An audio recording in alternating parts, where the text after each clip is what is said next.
Watch this simple photo turn into smooth amazing. First, I selected the image and adjusted the brightness to make it more clear and vibrant.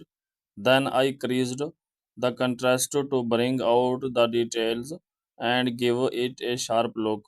After that, I worked on the saturation to enhance the colors, making the outfit stand out beautiful. Next, I added a slight vibrance effect to give it a fresh and lively feel. To complete the edit, I fine tuned the warmth and overall tones for a smooth and professional finish. And just like that, a normal photo